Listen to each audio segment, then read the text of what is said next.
Andres, you may begin. Can I just test this real quick? The middle one. There you go.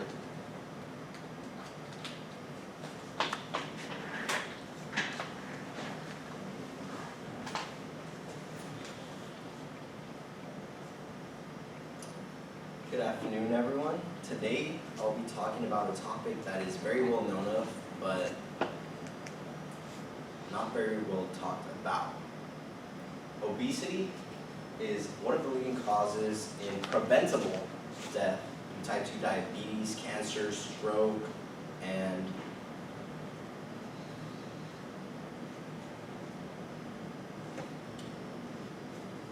oh, sorry, that was all.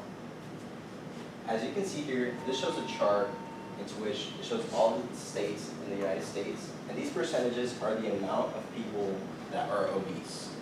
Now, although it's only 20% across every state, throughout all of America, that's 40%, including the states that have 50% or higher, which means that at least 1 in 5 people are obese. Now think about the amount of people that you know.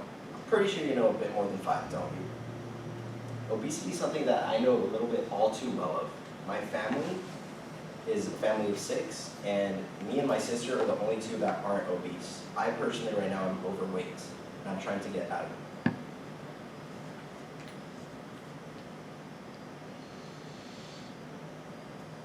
So what is obesity?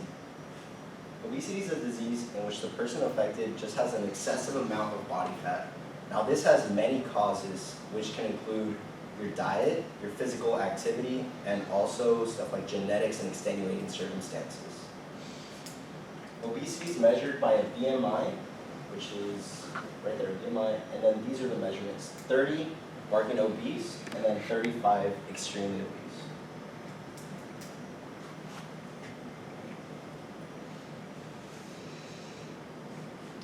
Now the thing about exercises is, it's not the fact that people don't exercise, it's just that sometimes people don't exercise right. Some people expect to see them lose weight immediately after starting, which is unfortunately not accurate. It takes about 8 to 12 weeks to actually see progress. Another thing is the amount of effort that somebody puts in. Somebody could say, sure, yeah, I worked out for 2 hours at the gym. But what did they do? They were walking on a treadmill the whole time, or they were talking to friends while they were hitting a rep every now and then. Another thing is overworking. Some people work out so much that they get injured. And what does an injury do? It puts you out of commission, and now you can't work out. Last but not least is sleep. That is something that we all need more of. Adequate sleep. Our body produces a specific hormone that induces hunger when we're awake. And if we do that in our nocturnal cycle when we're supposed to be sleeping, it causes us to want to binge on some food, and then that causes us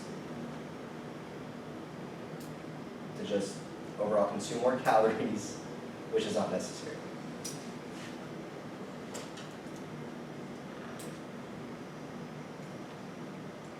Now, malnutrition.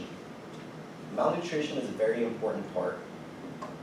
A friend told me the other day, sometimes it's not about picking up the weight. Sometimes it's about picking up the fork. You have to pick up that broccoli and carrot, and even though you don't like it, you have to eat it. Low-fat diets aren't always good, so that's another misinformation part, as I was saying in the beginning, right? What really matters, though, is the type of fats and type of calories that you consume.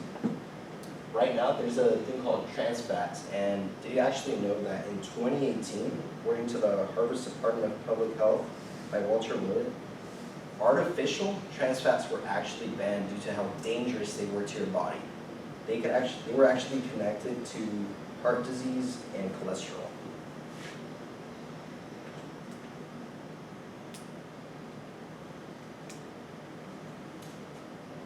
Then we have genes and extenuating circumstances.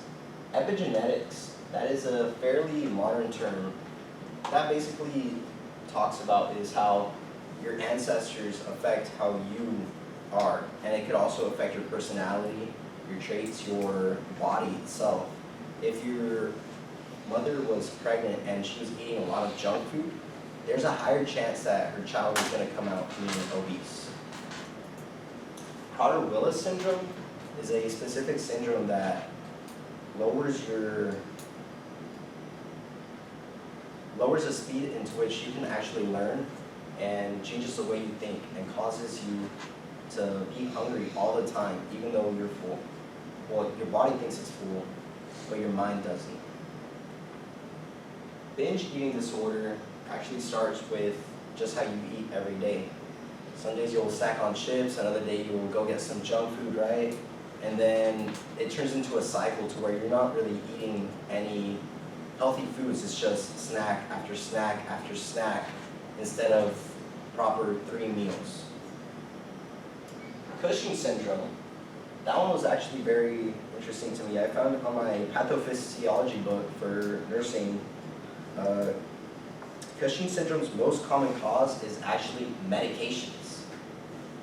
That glucocorticoids is a hormone that's naturally produced by your body, but some people need to take medications to get that hormone, and those medications give you too much of it, which then give you Cushing syndrome, and that's a syndrome into which all of the food that you consume and energy goes to your belly, and you end up looking kind of like a stick with just a stomach protruding out. An extenuating circumstance is an amputation. If you do have an amputation, well then the reality of things is unfortunately it might be very hard for you to get a workout in. It might feel painful and it's understandable. And money and time. A lot of people choose to eat quote unquote junk food because they just don't have time to sit down and prepare their meals, or it's just cheaper for them because it saves them the time that they can be using to work.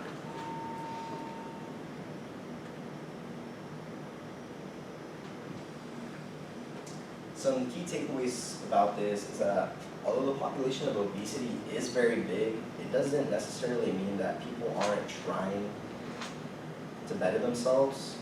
However, there's just so many different factors that come into play with obesity. Just like it says there, many people don't have the physical capability to do so, others are just misinformed. I hope you all could take this information that I've given to you today so you can be more self-aware about obesity and why it is what it is.